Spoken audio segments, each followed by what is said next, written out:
Sweet. Thanks for the introduction, Ryan. I am super excited to be here helping to moderate this discussion because this is obviously something that I'm very passionate about, and I think we have a bunch of really great panelists here who have a lot of good ideas, feedback, commentary on the subject. So without further ado, let's get to who's on our panel today. There we go. So I'm going to ask each of the panelists to introduce themselves. So if you could give your name and pronouns, what you do at work, like on a day-to-day basis, and talk about something that you're passionate about, or maybe that you just want to share. So we'll start with Rachel. Awesome. Hi, everyone. Good afternoon. My name is Rachel Zuckerman. I work as, pronouns of reference are she, her, and I work as the program director at Qubit by Qubit. So for those who haven't heard of us, we're a relatively new nonprofit initiative with the mission to train the future diverse quantum workforce. So particularly relevant for this discussion. We focus a lot on early access to quantum education, expanding access to folks starting as young as middle school and high school through workshops, camps. We're currently hosting a course that has almost 8,000 people from around the world, 125 different countries in partnership with IBM Quantum.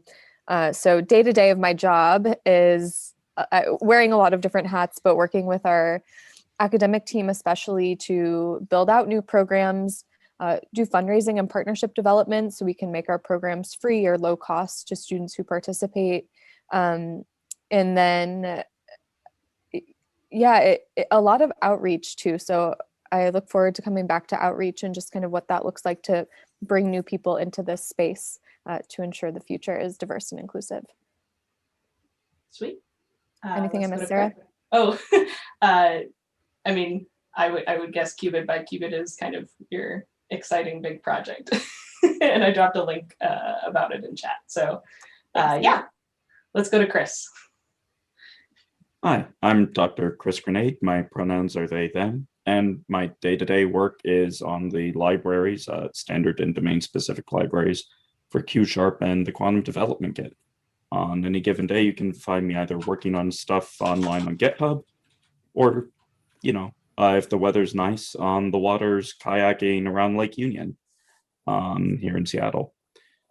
Something that I'm really passionate about is as we work to expand and grow the quantum community, that we do so in a way that is safe and as inclusive as possible. Sweet. Sophia. Yes. Hi, everyone. My name is Dr. Sophia Crawford. My pronouns are she and her. I am a physics postdoc based in London. I'm an EPSRC Doctoral Prize Fellow at University College London and Imperial. And I also did my PhD in London. So I moved to London in 2011 and I stayed there because I really liked it. But I'm going to move to Sweden, which is where I'm from, later this year. I'm really interested in optomechanics, which is the interaction between light and matter, and using this to test fundamental physics and to do quantum sensing. So on a day-to-day basis, I do a lot of maths, I write a lot of LaTeX, I pull my hair, and I drink lots of tea. So that's, and I'm really enjoying it at the moment. And one sort of thing that I'm very passionate about, and also something about me, which will help you also understand where I'm coming from in this panel, is that I was born with a visual impairment. And usually, so visual impairments can come in loads of varieties. You can be just a tiny bit visually impaired, and you could be fully blind. For me, it's like I'm really short-sighted. So think of a really sort of low resolution monitor from the 90s. That's pretty much how I see things. So seeing things at a distance or very far away is quite tricky. So if someone waves at me, I've sometimes ignored them, and then they were like, "Oh no, why did you ignore me?" I was like, "Well, I just didn't see you. Sorry." So if that ever happens, I'm really sorry in advance. This has led to we having to do certain things when going through physics education to access material and seeing what's written on the blackboard and such. And it's ultimately led me to be very passionate about getting other visually impaired people to be able to access education, and in general, making academia a nicer place for people with disabilities to navigate and thrive. So as part of that, I have a website where we try to collect the stories of visually impaired people in different subjects. So we have everything from chemistry to junior doctor who have visual impairments. And I also do a podcast, although since lockdown started, I felt I haven't done it so much, but I hope to pick it up very soon again. Sweet. Thank you so much. And for folks in the audience, I'm putting links to a lot of the stuff that folks are talking about here in chat. So if you want to check it out, definitely open chat. And last but certainly not least, Wani, let's go. Hello, everybody. I hope you can hear me. My name is Juani. I'm a quantum computing researcher. I'm based in Spain. I'm a theorist. Most of the stuff I do every day is boring. I work on equations and LaTeX files, and I'm interested in understanding what makes quantum computers faster. I don't know, try to identify sources for quantum advantage also. What are the foundational resources that power these devices? I also work a lot on algorithms and classical simulation these days. I'm also investigating how to use classical algorithms to research hate speech in media, which is not a quantum project. Some things about me that you may not know. I'm a queer trans scientist, although almost everybody knows this. But anyway, I'm queer and I'm overly queer. I'm neurodivergent. That's not so very well known. I'm an activist. I work since I've worked for a long time on trying to make science more inclusive and diverse. I did a bit of activism as a PhD researcher in the Max Planck Society in Germany, and these days I'm working on a project which is called QTurn, trying to make quantum information conferences more inclusive. Other things you may not know about me: I'm a very good gardener. I'm a dancer. I love my plants. This is one of my favorite cactuses, and I have a dog, and I just became a mama. I'm officially quantum mama. I almost didn't make it to this thing because I just became... no. I was gonna ask how the baby was doing. Well, I was on leave until 1 week and a half. So the baby's doing great. Right now is almost 5 kilograms weight, and she's very calm during the day, very intense in the nights, and very lovely when she falls asleep on your chest. Awesome. Well, yeah, I've met some of you before. Some of us, I think this is maybe the first time I've met you in person, Sophia. But yeah, this is a great group of people, and we've got some good questions lined up. I will also put the plug for if you have other questions or things that we don't get to in this panel that you want to ask us. There's the Slack for the YQIS Slack, and you can drop questions there and stuff, and we'll try to get them answered there. So the first question that I want to start with is kind of, where are we at? I know a lot of people's experiences in the quantum information field can vary widely, but you know, I want to kind of get a snapshot from folks here on the panel, like what they think the current state of, I guess, the industry is. So for that, we're going to start with Dr. Chris Grenade. Yeah, so I mean, where are we at today? That's, you know, I'd love to say we're at a great place, everything's getting better, but, you know, frankly, I think we're in crisis. You know, like if I look at the stats and the studies on this, sexual harassment is completely pervasive in academic settings, with as many as half of researchers of marginalized gender being targets. That incidence rate is further compounded for women of color, for people with disabilities, you know, any other form of discrimination. Our professional spaces are all too often unsafe, especially for women, for people of color, for people with disabilities, and for queer people. We institutionalize those problems by actively rewarding abusers when they harass.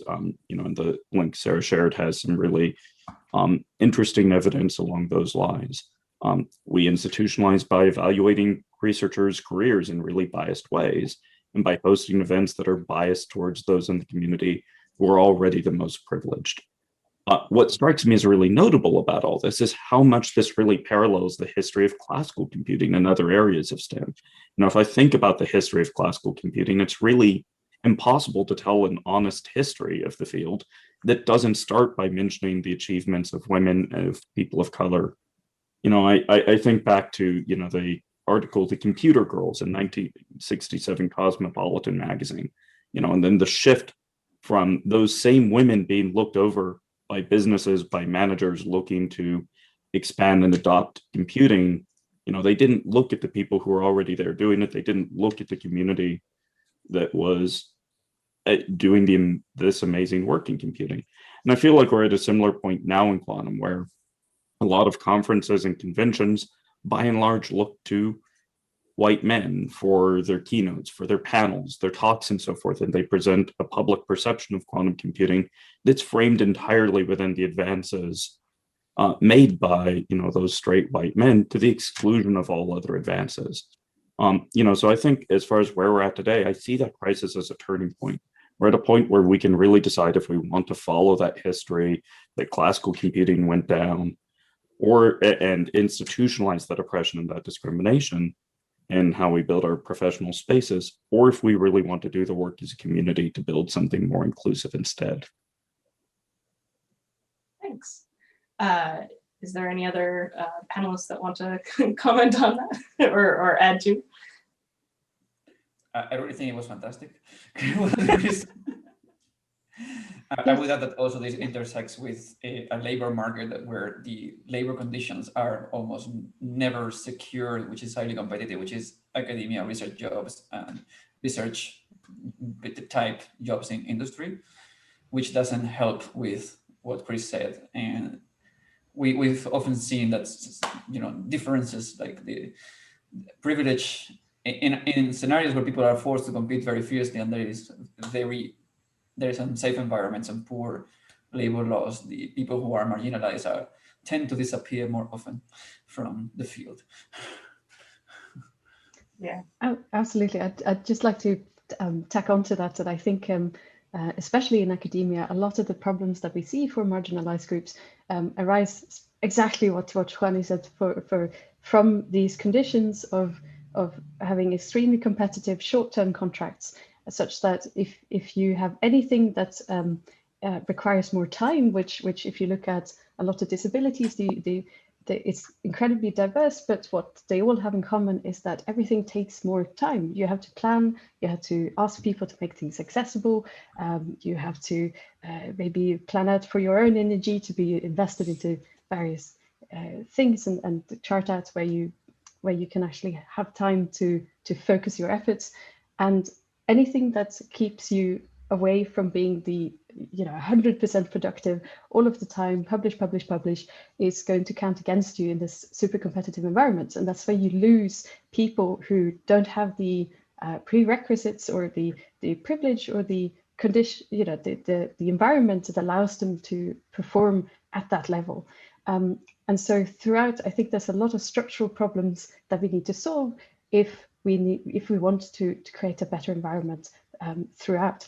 And I think in specifically in this community, it's good to start thinking about these questions now that it's a relatively new field, and see whether we can push from the inside to get changes in this way.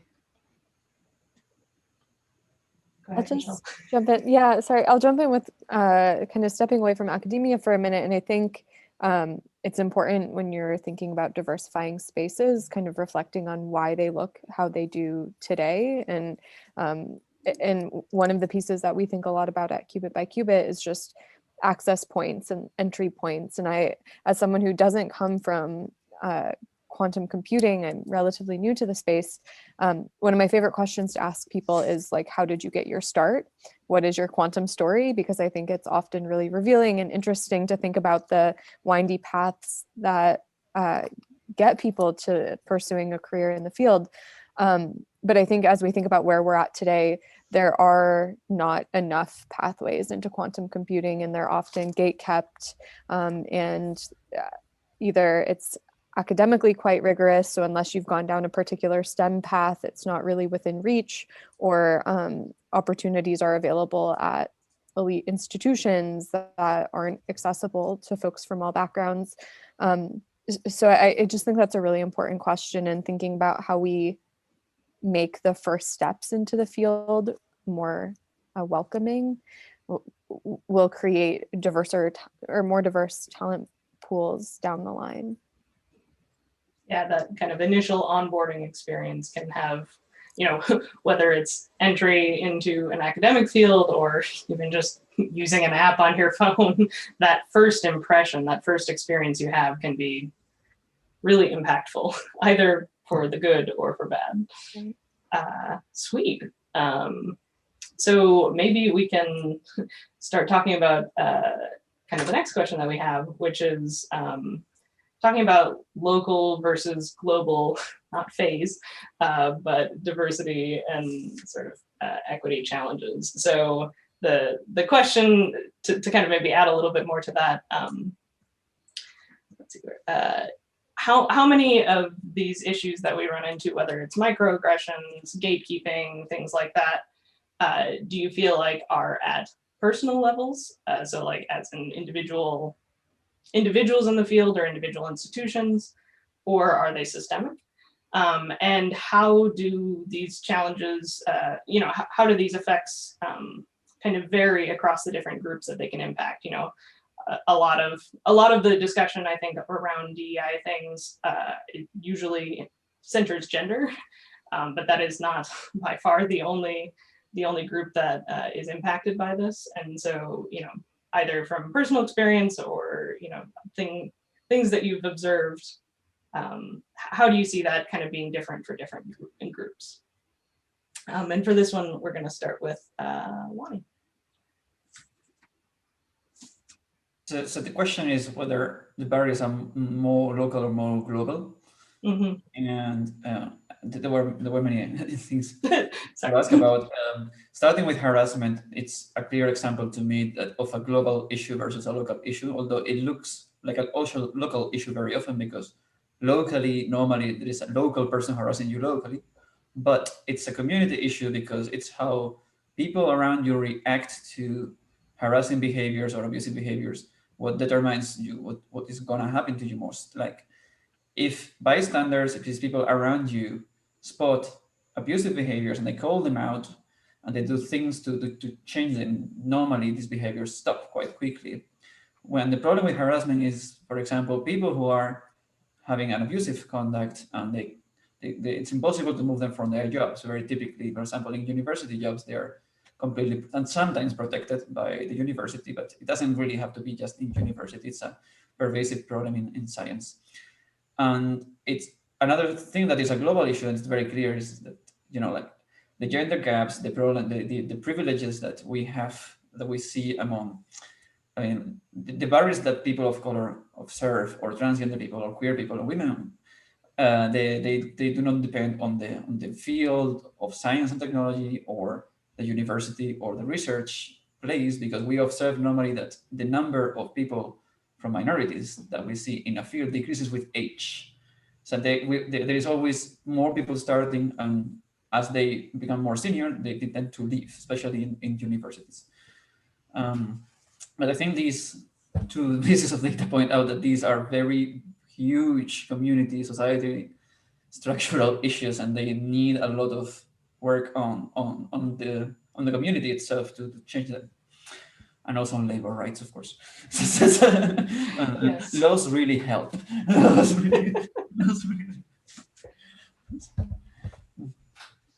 Like, yeah. Now, last thing, it helped me a lot moving to Spain, that the way we are hired here is more protective towards the worker than when I was in Germany, for example. This allowed me to be more competitive in a certain competition to get a grant. And I was very young for getting this grant, but I actually got it. I don't know. It's really easier when the laws are, how do you say it? When it's more determined how you evaluate candidates, for example. This is something that helps. Yeah, having guidelines imposed from the top down to kind of help enforce that. That doesn't guarantee that individual evaluators will follow them or not it's be influenced by their own biases, but it helps to say doing otherwise is illegal. So, sweet. Does anybody else want to comment on either local versus global, or kind of how maybe you see whether it be harassment, gatekeeping, microaggressions, things like that impact your communities?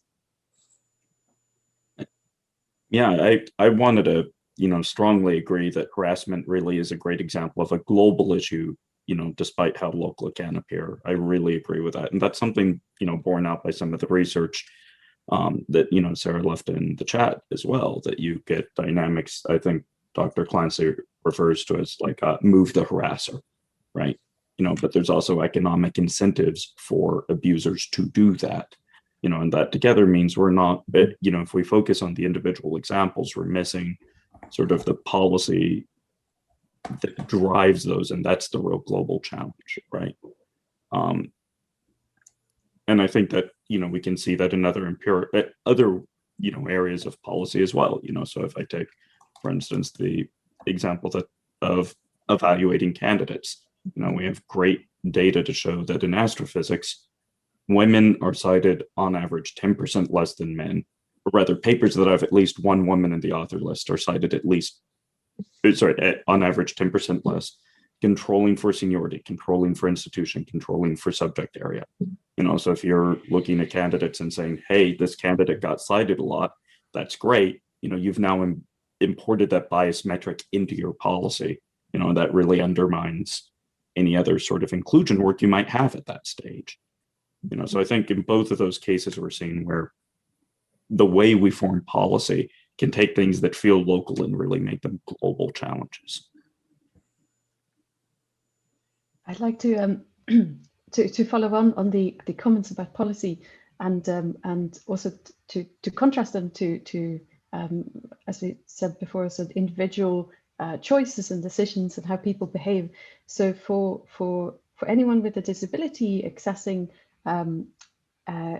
an education or a course at a university, you're really faced with these two layers of things. So a policy that tells the university broadly how to do things, and then individuals who carry out the support that you need or who you interface with as you try to access your education. And on the policy level, it's really, really important that these things exist as a guideline, and that they are also then, I want to use the word enforced, but I don't think that's really appropriate always, but always to encourage people to really take it to heart, and to make it relevant, because often universities are very non-local, entities essentially. So you have this university leadership, but every PI is essentially a manager who's quite distanced from other people, and so it can be hard to bring everything together in a sort of coherent manner. And that's where I think that having the policy and making sure that, for example, PIs know what to do if a disabled person starts in their group. They can refer them to HR, and they should get the support they actually need. And then on the local challenges, we have people who actually meet and interact with students of anyone really from a day-to-day basis. And I think it's really important to try and, as a society, as we've also said before, to really combat these biases, because many times we've heard of, for example, visually impaired people trying to access a STEM education, or just prospecting, say, an engineering degree, and being faced with the comment, well, that's going to be very difficult for you. Are you sure you want to do it? Rather than say, oh, that's really interesting that you want to do this. Let's try and figure out how we can solve this. So I think on an individual level, it's really important to have this positive outlook, to have the creative mindset that if you have certain mechanical, in terms of vision, for example, challenges, or you're not a neurotypical individual, then these are things that can be circumvented, and you can overcome the challenges just with a little bit of creativity and the right support. But that's often down to whether an individual is willing to go to the lengths that's required. So, for example, lecturers setting aside time to maybe teach a blind student about a graph that they couldn't see in class. And this is also tying into what we said before about the environment and work environment, this is really hard if you're already overworked as a lecturer, just performing your normal duties. So anything that goes beyond that is going to be very difficult for you as a senior academic to actually do. And so I think improving just work environments in academia in general will trickle down and allow people from marginalized communities to maybe to access the support they need. I'll add just one thing. Sarah, I really appreciate the question. I appreciate it forcing us to think about systemic issues rather than just diversity in kind of our day-to-day interactions with people. And I'll say I've been consistently overwhelmed by how much I have to think about the systemic inequities that plague our societies doing the work that I'm doing right now. So we're trying to develop diverse pipelines of young students to even like take the leap into learning quantum computing. In most cases, we're offering entirely free programming with a focus on bringing in students from backgrounds traditionally underrepresented in STEM. And what that looks like when we're doing outreach to schools, for example, is often, asking schools that don't have computer science programs to invite their students to learn quantum computing. And we hear the most response from CS teachers about like, of course, this sounds awesome. My students already know Python, would love for them to learn like future iterations of computing technology. And so when you're trying to even break through and get FaceTime with the teacher in a predominantly underserved school, they often don't have time. They're often the most strapped. And there's not a good place to even fit this into their existing curriculum. So it's just thinking about the educational inequities that exist even in K-12 schools today. And I don't know, it really makes you think this runs deep. And we see the same thing with AP computer science and physics participation. So thinking about like just these STEM deserts and what we need to do to ensure those schools have the support they need is really like step one of diversifying the full ecosystem. So maybe to kind of piggyback up on that, the next thing I wanted to kind of talk about are, and I think maybe some have been touched on here, but what do you think is the biggest misunderstanding about diversity and inclusion stuff? It can be a specific, a lot of times DEI policies are formed and framed around we have to fix the women, or we have to fix the underrepresented groups so that they can compete fairly, which is a really terrible perspective, or that if we just fix the pipeline, that will solve all of our problems. And the fact that there's toxic work environments still that are causing people to leave doesn't really address the whole thing. So like from your personal experience or kind of what you've seen, what do you think is one or maybe a couple of the biggest misunderstandings kind of about this area? And I'm going to start with Rachel on this. Yeah, I think unpacking misunderstandings is really, really crucial. So again, I love the question. One thing I think a lot about is just, I think what is often used as an excuse and like very, very lazy excuse at best is just like people who aren't currently in the field, people who don't look like people who are currently in the field just aren't interested, right? Like computer science, math, physics, it attracts a particular type of person, and no one's just like comes out of the womb knowing they want to go into physics, right? Like we're sent social cues, social signals all the time, whether it's role models or people who occupy those spaces today. What Sophia was saying in terms of if you say, I might be interested in this, how you're greeted. So, hey, I'm interested in potentially pursuing a quantum computing, quantum physics degree program. That's riskier for some people to make that decision than others to begin with. And then how you're greeted in that decision can be really fundamental. And so, yeah, I think just this year alone, we're teaching thousands of students around the world who are people of color, identify as LGBTQ, women, you know, just people who don't look like the field today necessarily. And so I think we've more than proven that it's not just an issue of interest, it's often an issue of access and treatment.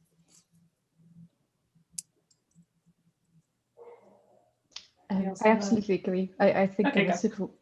Sorry. I think that was really well put, and I think for in terms of disabilities, there's a lot that has held people back because it's just not been seen as possible. And then I would add that as one of the misunderstandings that people always it's very easy to dismiss the question, you know, how do you do maths? How do you write down matrices, for example, if you can't see them and it's really hard to read them on a computer? It's really easy to dismiss all of this by just saying, oh no, it'll be too hard. And I think that is just a lack of imagination, really. And there's so much that can be done, and which has been done also with the advent of computers, which allow lots of people, and also it should be pointed out, virtual conferences, which allow people with mobility problems or people who suffer from exhaustion and so on to actually access these spaces. So I think I really hope, at least once the pandemic is over, that we will keep some of these elements and which will allow for some people to actually access more of these spaces, which is really exciting.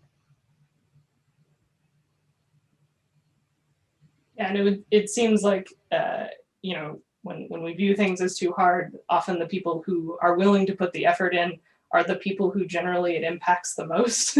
So like, it's very easy then to already be exhausted and then have to do basically the work to fix the stuff yourself is that's very true.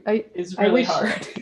Absolutely, and I wish that it would be more mainstream for people who are not part of the minorities to actually engage themselves in these issues. It is very hard to do, I imagine, and I understand why, but I really wish that would be the case, because you know, we can't being a minority by definition makes it very difficult to enact change. For change to happen, you need a majority on your side. And more effort should really come from the majority in these groups. That's also where things like Wani's been talking about with labor rights. If we compensate people for their time doing this, like this is a valuable use of resources. Cool. I think, Chris, have you said anything on this one? Do you want to say anything on this one? I just wanted to agree with what, you know, Rachel said about, you know, dismissing, you know, things as, oh, well, they're not interested in, you know, I think that's a refrain I hear a lot as a kind of microaggression. And I think part of what, you know, that misses is the role that we play in society of creating and shepherding interest. You know, I think like every field has its points where things get difficult.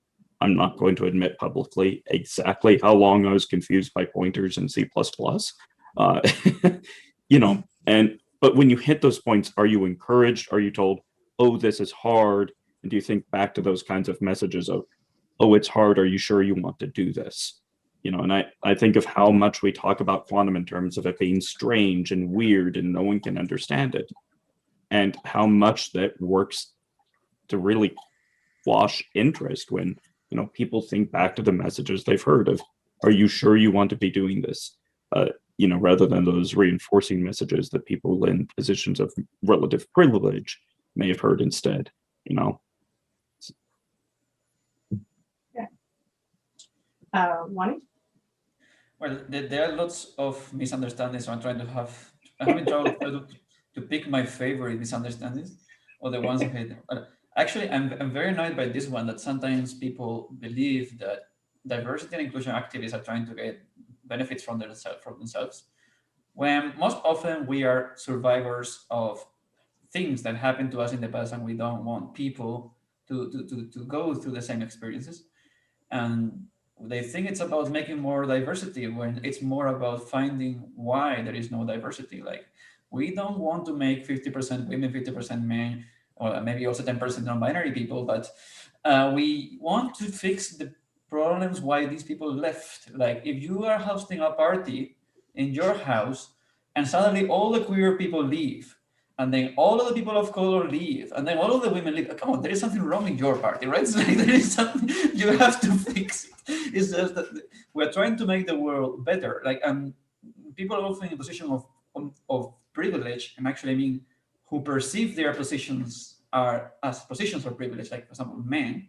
Sometimes they think this thing doesn't go with them, when actually the fixing the system is a thing that improving is identifying what causes diversity to disappear is about making society better, making a model of science which is more cooperative, and actually enjoying life a bit more in science and technology.